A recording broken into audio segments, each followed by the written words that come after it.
TV 신재욱이고요. 유튜브에서 좋은 중고차 고르기 시리즈를 운영하고 있는 유튜브 크리에이터입니다. 제가 그동안 업로드 해놓은 영상들이 많이 있는데 그거를 쭉 다 보신 분들은 안 보셔도 될 것 같고, 새로 입문하시는 분들은 그냥 새로 올리는 영상들을 보면서 쭉 따라오시면 될 것 같습니다. 오늘 알아볼 차량은 현대자동차 LF 소나타고요. 제가 차량을 한 7, 8대 정도를 골라놨어요. 그래서 그거를 이번에는 이제 헤이딜러랑 결합해서 같이 한번 알아보도록 하겠습니다. 제가 그동안은 엔카에서만 봤었는데 헤이딜러를 결합해서 보면 조금 추가적인 정보를 얻을 때가 있습니다. LF 소나타에 대해서 간략하게 조금만 말씀드릴게요. 자동차는 그냥 그 이름만 갖고도 살 수 있는 차들이 있어요. 현대자동차의 아반떼, 소나타, 그랜저, BMW의 3시리즈, 5시리즈, X5, 벤츠의 E클래스, S클래스 이런 차들, 완전히 그 명불허전의 대표적인 차들은 거의 그 대명사 같은 존재고, 그 브랜드에서도 충분히 심혈을 기울여서 나오고 조금 못해도 사실 그만한 대안이 마땅치는 않거든요. 다른 제품들이 사실은 그 상품들에서 나오는 파생 상품들이고,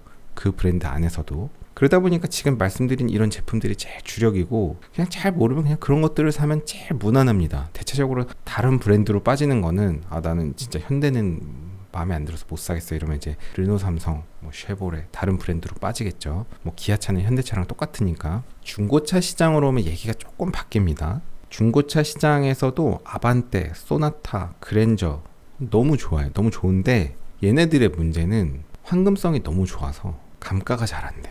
그러니까 중고차로 사도 사실 되게 괜찮은데 그렇기 때문에 감가가 잘 안 돼요. 그래서 중고차로서의 메리트가 조금 애매합니다. 아주 그냥 막 개이득인 이런 느낌이 없어. 예를 들어서 쉐보레나 르노, 삼성 이런 거는 신차로 사는 거를 별로 그렇게 추천하지 않거든요. 쌍용차도 마찬가지고. 사는 순간 감가를 쳐먹고 중고차로 팔려고 하면 중고차 시장에서 인기가 없어. 딜러들도 싸지 않으면 매입을 안 해요. 그러니까 개인도 딜러한테 판매를 할 때 손해보고 딜러도 매입을 꺼리고, 반대로 중고차를 매수하는 입장에서는 르노, 삼성이나 쉐보레 같은 차는 중고차 시장에서는 사실 나쁘지 않거든요. 르노, 삼성 어쩌고 저쩌고 하고 쉐보레 어쩌고 저쩌고 해도 사실 르노라는 게 엄청나게 큰 회사잖아요. 중고차를 사는 입장에서는 감가를 쳐맞은 르노 제품을 개이득으로 싸게 사면 약간 정비할 때 비용이 좀 많이 들고 조금 불편한 게 있고 하더라도 납득 가능하고 개이득이라고 볼 수가 있단 말이에요. 그래서 중고차 시장에서는 르노, 삼성이나 쉐보레, 쌍용 이런 게 또 나름대로의 가치가 있어. 싸게 사면. 현대나 기아 이런 것들 대표적인 아반떼, 소나타, 그랜저는 조금 애매합니다. 그러니까 나쁘진 않은데 감가를 쳐맞아서 그냥 개이득을 보는 느낌은 없다. 그래서 이 LF 소나타는 개이득이라는 느낌은 좀 없습니다. 그러니까 하이리스크 하이게인보다 나는 그냥 굉장히 무난한 거 좋아해, 이런 사람들한테 좀 적합할 것 같고요. 어차피 1000만원에서 2000만원대 이런 시장에서는 가격대가 굉장히 촘촘하잖아요. 가격 민감대가. 그래서 현대자동차 LF 소나타 같은 경우는 하이리스크 하이게인보다는 나는 굉장히 그냥 무난하게 가겠다.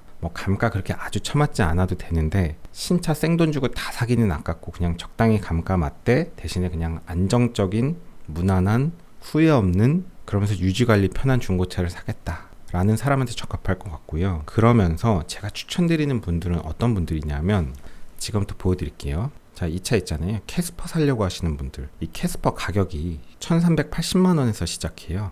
이거 1380만원 할 바에는 저 같으면 LF 소나타 삽니다. 취등록세 있고 세금 있고 경차 할인 있다고 해도 연비에서 그리 큰 차이 나지 않고요. 이런 세금 혜택이 그리 크지 않습니다. 많은 사람들이 경차를 사지 않는 건 이유가 있어요. 경차 혜택을 야무지게 뽑아먹을 수 있다면 모르겠는데 저 같으면 캐스퍼 살 바에는 중고 LF 소나타 삽니다.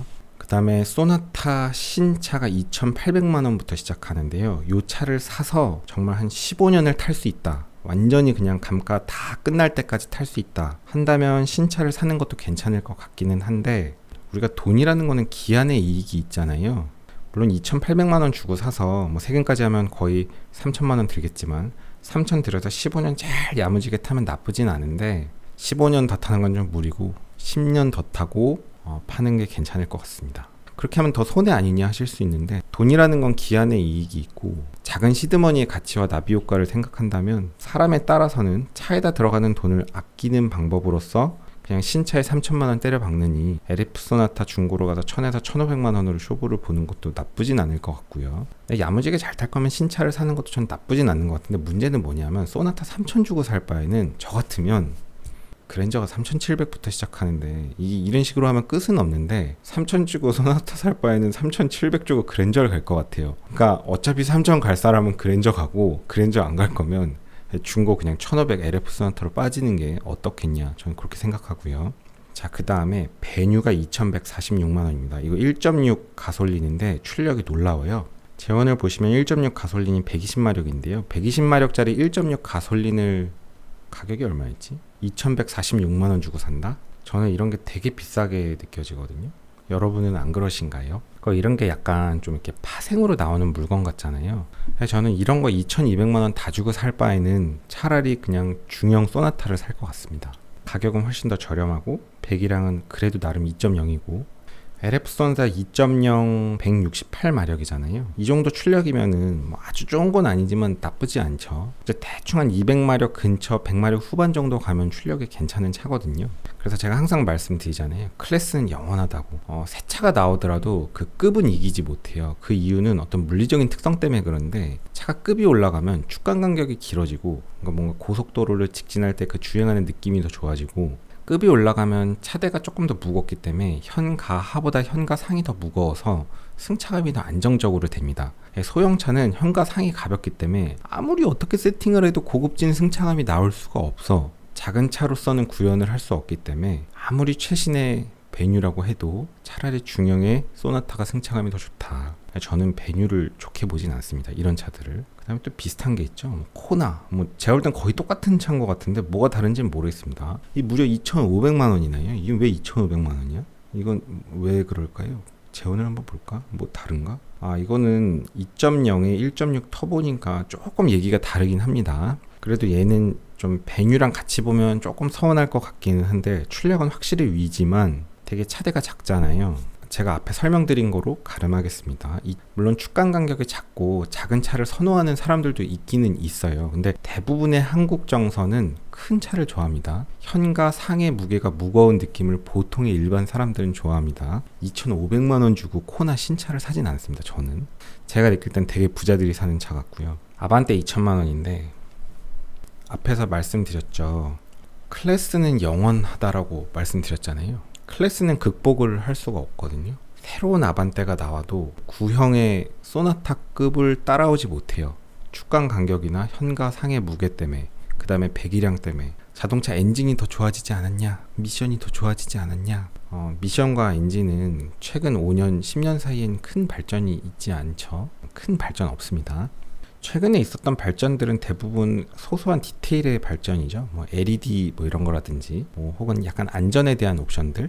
저는 이제 그런 얘기를 하고 싶어요. 이런 차를 선택함에 있어서 마지막으로 고민할 거는 뭐냐면, 스마트 크루즈나 이런 걸 되게 좋아하시는데 저는 사실 그런 게 꼭 필요하다고 생각하지는 않아요. 그러니까 운전을 엄청 많이 하는 건 아니잖아요. 하루 종일 운전만 하시나요? 대부분의 출퇴근 정도 하고 가끔씩 지방 운전하는 정도의 그 스마트 크루즈가 꼭 필요하다고 하면 제가 할 말 없는데, 저는 이제 그런 말씀을 좀 드리고 싶어요. 1000에서 1500만 원 요 정도의 가격대를 고민한다면 사실 되게 가격이 민감한 소비자잖아요. 그렇게 가격이 민감하면, 그러니까 솔직한 얘기로 돈을 많이 아껴야 되는 상황이면 포기를 확실히 해야 되잖아요. 그러니까 노골적으로 얘기해서 돈은 없는데 내가 포기는 못해. 차에 통풍은 있어야 돼. 스마트 크루즈는 내가 포기를 못해. 오토 트렁크는 꼭 있어야지. 이러면은 저는 이게 진짜 돈을 모으겠다는 사람인지 정말 돈이 없는 사람이 맞긴 한지 약간 혼동스러울 때가 있거든요. 이렇게 말씀드려도 될지 모르겠지만, 돈이 많으면 이제 상관없는 거고요. 아껴야 되는 입장이다 여러분이 냉정하게 생각해서 포기할 걸 딱딱딱 포기해야죠. 우리가 어떤 확률과의 싸움을 함에 있어서 스마트 크루즈나 이런 것들은 우리가 없이도 잘 살아왔고, 하루 종일 운전만 하면서 사는 것도 아니고, 그냥 고전적인 크루즈 컨트롤도 효율적으로 잘 사용하면 충분히 잘 사용할 수 있고, 그 다음에 안전 옵션이 조금 빠지긴 하지만, 전방 추돌 방지 같은 안전 옵션이 빠지긴 하지만 훨씬 더 중요한 안전 옵션들이 있죠. 뭐죠? 안전띠, 에어백, 그 다음에 운전자의 안전거리. 안전거리는 잘 지키고 말씀하시는 거죠. 안전거리 잘 지키고 핸들 9시 15분 잘 잡고 전방 주시하고 졸리면 휴게소에서 쉬었다가 운전하고 훨씬 더 중요한 게 있잖아요. 이게 훨씬 더 안전에 많은 부분을 차지하고 정말 이거 다 했는데 만약에 내가 정말 실수했을 때를 도와준다면 뭐 땡큐긴 한데 내가 이거를 다 철저히 조심하면 전방 추돌 방지 이 안전장치가 작동할 상황은 그리 많진 않을 것 같다는 생각이 들거든요. 저는 그래서 그 옵션이 제 차에는 안 달려있지만 그 옵션 때문에 막 차를 바꿔야 된다고 생각이 들진 않아요. 그냥 내가 주유해서 운전하고 뭐 그것 때문에 막 차를 바꿔야 될 것 같지는 않고 나중에 바꿀 때 뭐 있으면 좋고 그냥 그 정도 생각합니다. 그래서 그 정도로 생각하신다면 이제 LF 소나타의 가격대가 1000에서 한 1500만 원 선에서 구입하실 수 있는데 제가 매물들을 대략 골라봤는데 이제부터 시작해 볼 건데 대충 키로수가 5만에서 10만 정도 되고 연도가 한 5년 된 매물들이에요. 근데 이거 10만 된 건 너무하지 않냐 한마디만 할게요. 42만 킬로 뛴 매물도 있습니다. 그래서 이미 필드 테스트를 마친 제품입니다. 그래서 제가 추천드리는 5만에서 10만 킬로의 물건들은 아직 충분히 탈 수 있는 물건입니다. 여러분들이 뭐 한 30만까지 탈 것도 아니잖아요. 이 차를 사도 5만에서 10만 정도의 키로수는 문제가 되진 않는다고 생각하고요. 이 소나타가 조금 독특한데 이게 좀 없어 보이지가 않습니다. 그러니까 우리가 뭐 남의 신경은 남이 어떻게 보는 거 뭐 신경 쓰지 않는다. 뭐 남이 어떻게 보든지 무슨 상관이냐 뭐 이렇게 얘기는 하지만 그러니까 현실의 세계에서 아예 신경을 아예 안 쓸 수는 없잖아요. 굳이 막 차 때문에 일부러 막 마이너스 당할 필요는 없잖아요. 비유가 딱 적절하진 않는데 뭐 시계로 비유하자면 아주 막 비싼 명품 시계 넘사벽에 그런 시계를 찰 수 없다면 차라리 스마트워치 애플 같은 거 차고 있으면 뭐 굳이 손해볼 거 없죠. 약간 그런 느낌이랄까. LF 소나타 같은 거 딱 타고 있으면 약간 의외로 없어 보이진 않고 오히려 약간 있어 보이는 느낌조차도 있습니다. 아반떼 신차를 타거나 뭐 코나나 베뉴 뭐 이런 걸 타면 뭐 그 차주 오너분들께는 죄송하지만 뭐 나쁘다는 얘기는 아니고 그냥 소형차를 샀구나 그냥 그런 정도의 느낌인데 LF 소나타 이런 거는 실제로 그 구입하는 층이 꽤 넓거든요. 되게 잘 사는 그런 사람들도 그냥 뭐 LF 소나타 타고 다니는 사람들도 있어요. 막 성수동 이런 데는 막 계속 막 신흥 부자들이 막 슈퍼카 타고 이러지만 막 압구정이나 이런 그 옛날 부자들은 그냥 옛날 LF 소나타 이런 거 막 그냥 그런 거 타고 소만 껴 다니고 뭐 이런 아줌마들 있잖아요.